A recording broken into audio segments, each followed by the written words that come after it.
Assalamu alaikum wa rahmatullahi wa barakatuhu. Welcome to this video, guys. This is part 2 of the poem by Umar bin Abi Rabi'a. The first part we covered last lesson, and it started off as Ala kulli hindin ihraji wa ta'athami. So this is part 2 now. So if you haven't watched part 1, I suggest you watch it and then come back to this one. Right, so as you guys know, my name is Liaquat Zaman, and I'm doing a series on Arabic poetry. I'm trying to cover as much Arabic poetry as I can, post-Islam, pre-Islam, and so, you know, people have a very good understanding of literature at that time, and then the Quran becomes more clear to understand.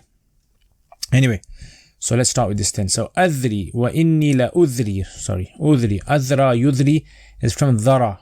Okay, dhara yudri, and it means to scatter or to spill, to pour. Adra yudri. Haja yahiju, it means to stir up, to motivate, to create urges. Haja yahiju, heyjan. Dhikrukum, your remembrance. Dumu' is the plural of dam', which means tears. Dumu' that comes out of your eyes. Aghassat, ghassas or ghass is something that gets stuck in your throat, like a bone, or, you know, when you eat fish or something gets stuck in your throat, or anything that gets stuck in the throat is called a ghass. So aghassat, it means something getting stuck in the throat, choking you, so that you can't basically speak. Lahjati means your speech or your voice, right? So your voice, your lahja, is called your voice, or dialect, some people use it for. Bitakallum, takallum, it means speech or talking. Wa anqadu, inqada yanqadu, it means to become subservient or submissive. Inqada yanqadu is from qada yaqudu, is from bab infi'al. Inqada yanqad, to be submissive or to submit. So like an animal, you'd say an animal is munqad, right? So an animal would be considered to be tame, or, you know, submissive. Taw'an, it means obedient, just like it comes in the Quran. Taw'an aw karhan, yeah, ta'atun, obedience.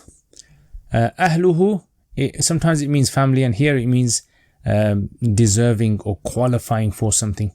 So you say, for example, this person is ahlan lil karam. This person, it qualifies for honor, qualifies for generosity. Ghilza, it means harshness, coarse, rough.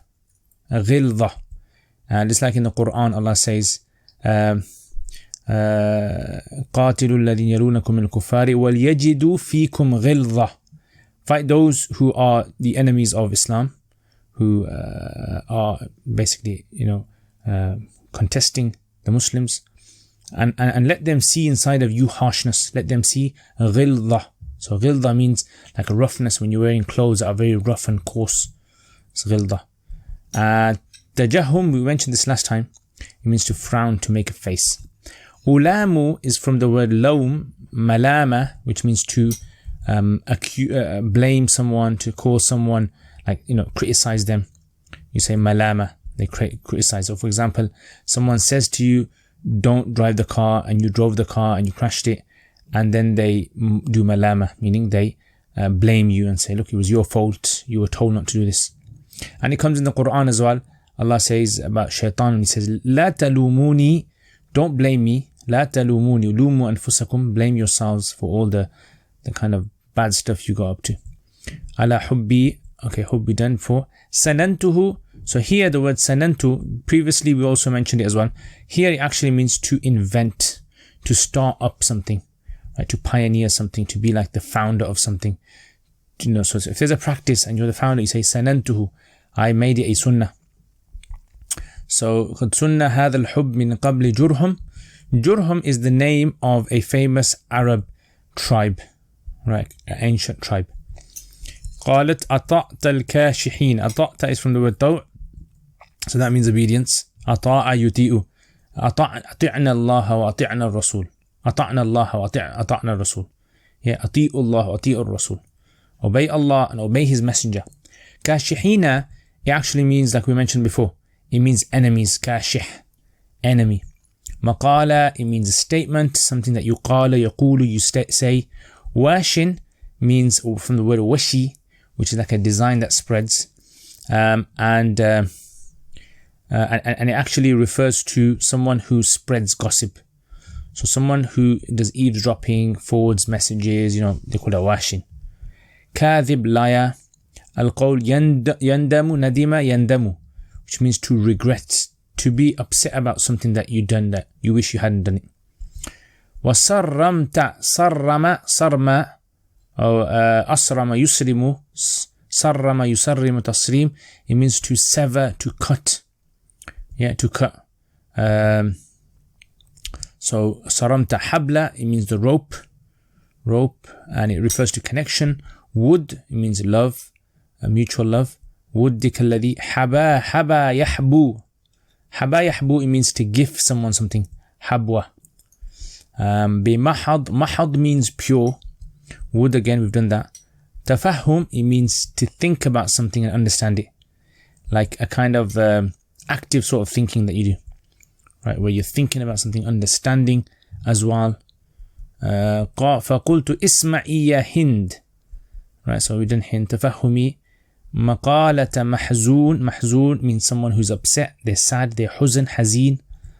بِحُبِّكِ مُغْرَم. مُغْرَم, gharam, it means like a debt or some sort of like fine that you have. And it refers to something that's burdening. So some sort of a debt that you have which is considered to be burdening, you call it a gharam, gharama. And it's also the word used for love as well. Yeah, it's a type of love, a level of love. And you can also read, for example, like Tawq al-Hamam, which is a book written by Imam Ibn Hazm, and he talks about the different levels, about 10 degrees of love. Or I can't remember exactly how many he mentions, but various degrees. There's about 10 that the Arabs mention. لَقَدْ مَاتَ سِرِّي. Sir, it means secret. وَاسْتَقَامَتْ مَوَدَّتِي.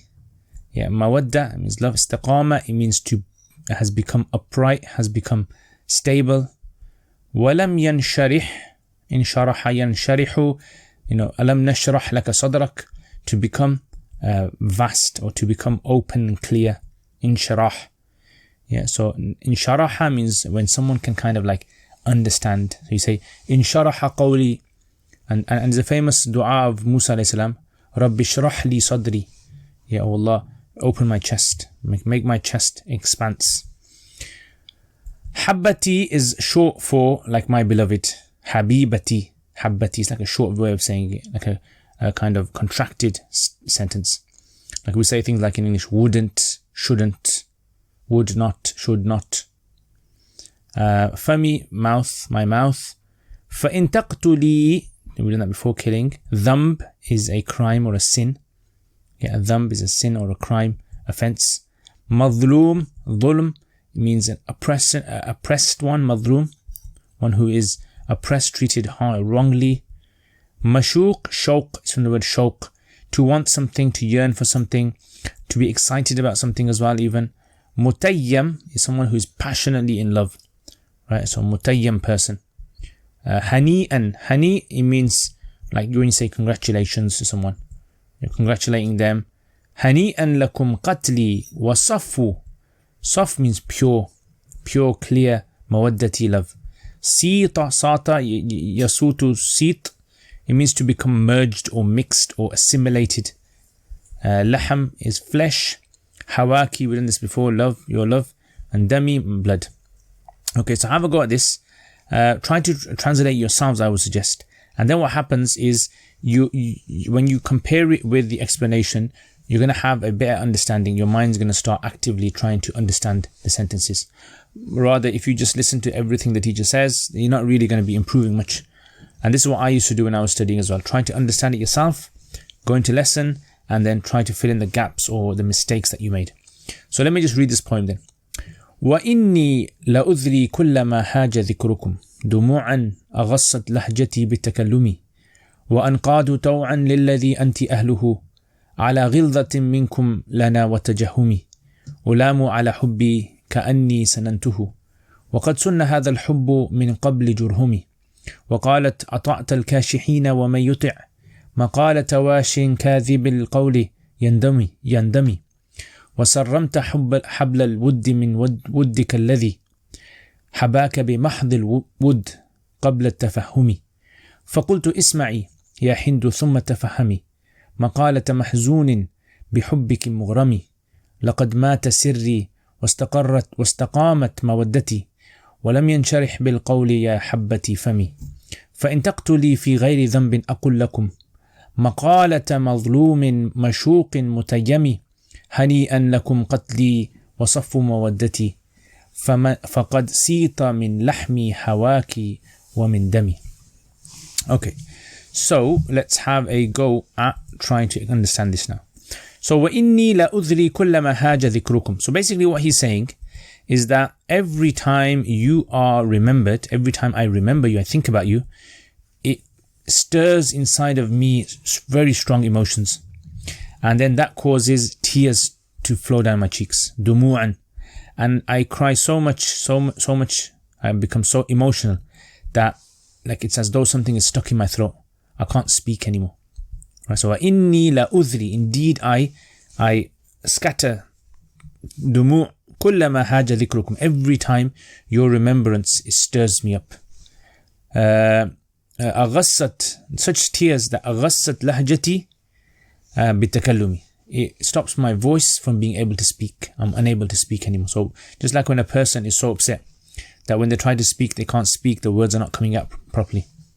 So he's trying to say to her that, look, this is my problem I have, right? That every time I remember you've left me, and every time I remember you, I'm trying to kind of communicate with you. I'm trying to tell you how I'm feeling, but the emotions are stopping it from going past my throat.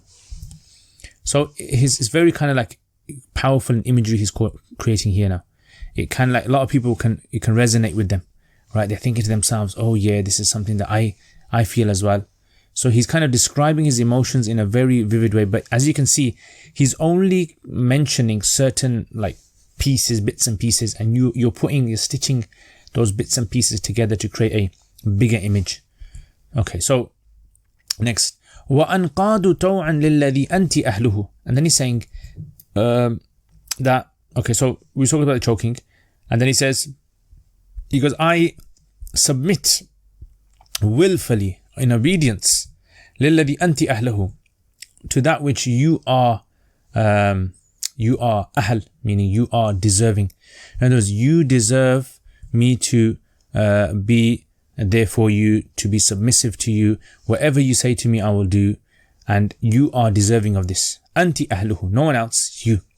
So وَأَنْقَادُ, so whatever you say to me, whatever you say to me, I'm going to listen to you. أنقاد, I'm going to be obedient, I'm going to be submissive. طوعا للذي أنت أهله, so to that which you are deserving. على غلظة منكم لنا وتجهمي. Despite, على غلظة would mean despite your harshness, the harshness that comes from you, meaning despite your harsh character, the way you treat me, right? وتجهم, and you're making that face, frowning that face to me.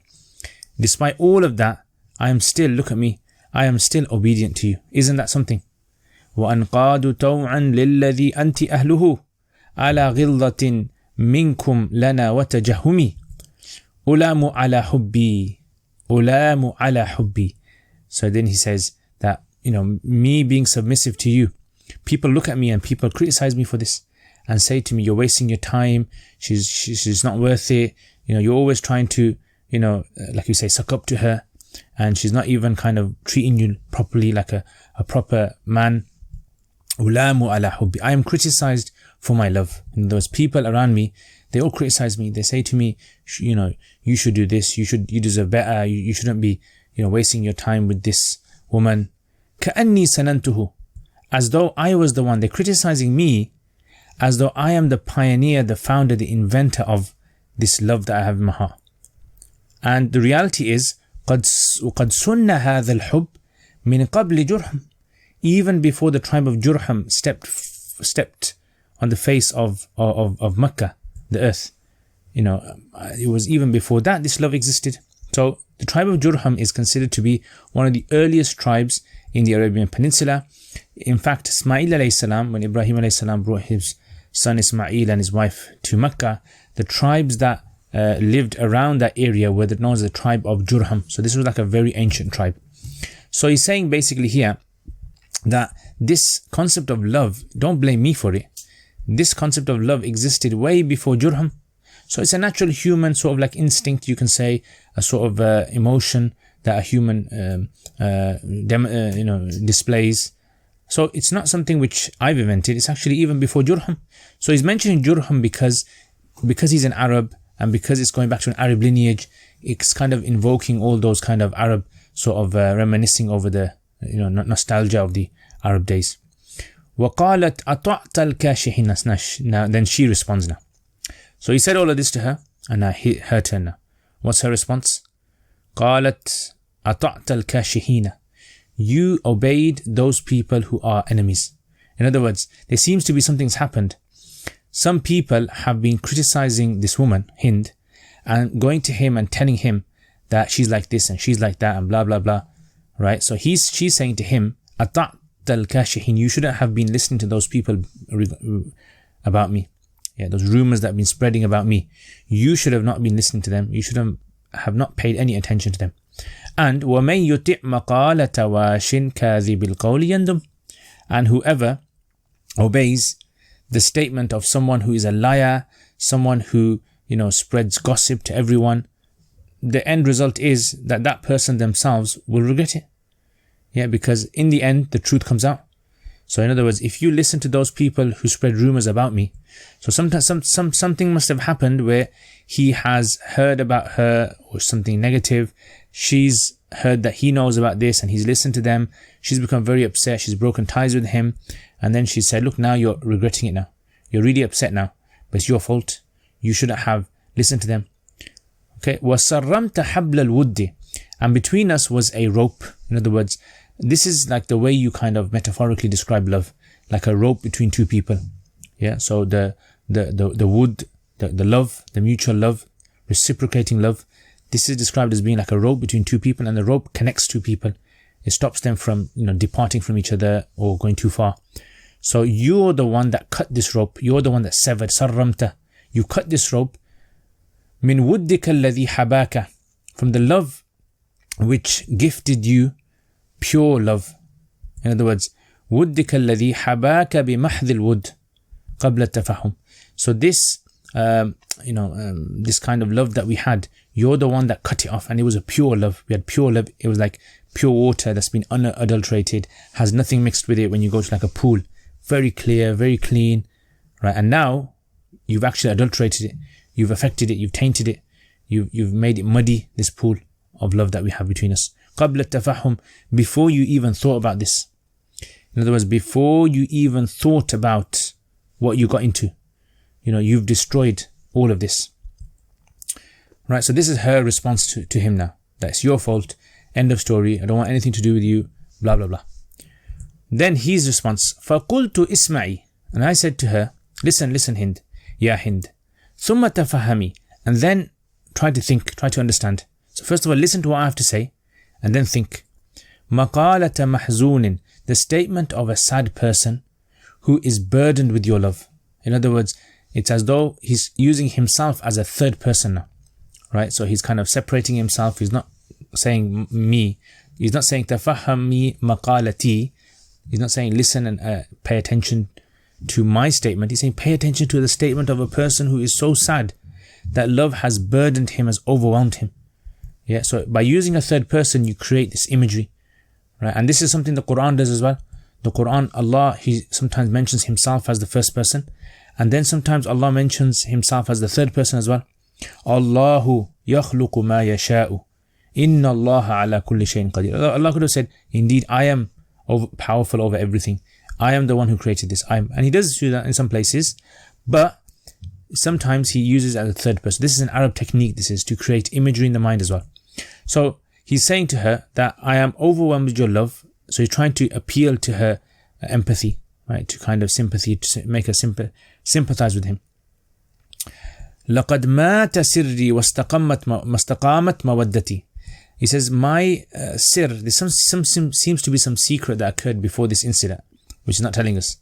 He goes, that secret has now been buried now. مَاتَ سِرِّي, it's died, it's buried, R.I.P. Yeah, it's gone. وَاسْتَقَامَتْ مَوَدَّتِي, and the love that I have now, it's become stable now. It's not fluctuating. So between two people, sometimes love fluctuates, peaks and troughs. He goes, that's all gone now. Right now it's become stable now. وَلَمْ يَنْشَرِحْ بِالْقَوْلِ يَا حَبَّتِي فَمِي. But the problem is, I can't seem to elaborate, I can't seem to articulate myself clearly. لَمْ يَنْشَرِحْ بِالْقَوْلِ فَمِي. My mouth doesn't become clear with the statements I want to say. So I'm trying to explain to you things, but you're not listening. Right? So, لَمْ يَنْشَرِحْ فَمِي. My mouth hasn't become open and wide enough to be able to explain to you the problem. Ya habbati, and it's called Ya habbati is trying to appeal to her, right? Oh my beloved, oh lovely dovely, etc. فَإِن تَقْتُلِي فِي غَيْرِ ذَنْبٍ. Right, then he says, look, I can't explain myself, but after all of this, if you want to kill me without me committing a crime, sinless, if you want to go ahead and you want to kill me for something I haven't done, I'm innocent. أقول لكم, then I'm just going to say one thing to you. مقالة مظلوم, the statement of an oppressed person, مشوق, who is so excited about you, so passionate about you, متيم. I'm going to say, what I'm going to say? I'm going to say, هنيئا لكم قتلي. Congratulations for killing me. Yeah, you've got what you wanted. وصفوا مودتي, and you've also got my pure love. I still love you. فقد سيت من لحمي هواكي. Why? In other words, I'm not going to hate you, because your love, the desire I have for you, the love I have for you, has mixed itself with my flesh. It's like embedded in my flesh. It's assimilated into my flesh. وَمِن دَمِي, and my blood. So by being mixed in the flesh and blood, it simply means that it's part and parcel of me now. So even if you kill me and you splatter my blood, your love is going to be in that blood. Yeah. So congratulations. That's what you want. So again, if you notice in his poem, he's very, very powerful when it comes to describing emotions, when creating imagery as well. You can see the tears flowing down his cheeks. You can see that as though his heart is like pumping with emotions. You can actually see the blood running through his veins, the love he has for her, and how much he's trying to beg her, and show her that he has true love for her. And despite all of her in the way she's acting, he's still in love with her. And like as mentioned last time, he is considered to be Umar ibn Abi Rabi'ah. He was praised by Ibn Abbas, by Ibn Mas'ud, and many other Sahaba who used to look forward to listening to his new poems that he would come out with. He was very good at describing women's emotions as well. When a woman, cuts their ties off with a man and then doesn't want to speak to him anymore, but then she doesn't want to speak to him, but she wants him to know why she doesn't want to speak to him anymore. And so he's showing that this is how a man should approach women as well, right? So the woman doesn't know. The woman, she doesn't want to speak to him, but she does want to speak to him, if that makes sense. So he is basically trying to show the listener, this is how you have to do it with women. This is how you have to go back to them, and you have to apologize to them, and then you have to show them, right, that you're sorry, and that you've tried your best, right? So this is why he's considered to be the father of ghazal. Like we said, ghazal is poetry about women. So he's like the father of ghazal, and his poetry is considered to be clean of any sort of vulgar language or vulgar expressions. And also on top of that, if you compare this poetry to expressions in the Quran as well, you can see a lot of difference, right? So for example, like you won't see things in the Quran like, my tears are coming out and I can't speak anymore. You won't see things like that. Like Musa alayhi salam, when he makes a dua to Allah about, his impediment, speech impediment, he says, Ishrah li sadri wa yassir li amri, yadhiqu lisani wa la, what was it? That my tongue, I fear that my chest, yadhiqu sadri wa la yantaliqu lisani, and my tongue will not be able to move. Yeah, the way he says it to Allah, like he's apologizing to Allah. So, very different in how it's said over there, and over here as well, how it's mentioning the love, and he kind of exaggerates the love, trying to say it's part of his blood. And the Quran wouldn't say that kind of things. That the Quran doesn't even say things like the iman is part of their blood and it's part of their flesh, right? Although we do kind of say things like that. So the language of the Quran, the way the Quran expresses things, is very different from poetry at that time. And this is one of the reasons why people were very shocked and amazed at the language of the Quran, because it was a totally new genre that was being presented. Anyway, so have a go at trying to work this out, inshallah. Next lesson we're going to do another poem of Umar ibn Abi Rabi'a. Let me know what you guys think of this poet, how you compare him to Mutanabbi or some other poets, or maybe some poets that you know as well, and how he describes the emotions of a man and a woman, and how he shifts to a third person sometimes, and how he describes love in different ways as being a burden on the person's heart, and etc. So Jazakallah khair. Thank you very much for watching this video, guys. If you have any questions, let me know as well. And patrons, thank you very, very much for all your support. You guys are wonderful people. May Allah reward you immensely. Any one of you guys want to become patrons as well, and you want to support this channel, you want to help me in making more content on poetry and Quran and any other topics as well, which I am making on my YouTube channel. And if you have any suggestions, let me know in the comments, inshallah, and I will try to see what I can do and try to become a patron as well. Jazakumullah khair. Assalamu alaikum wa rahmatullahi wa barakatuh.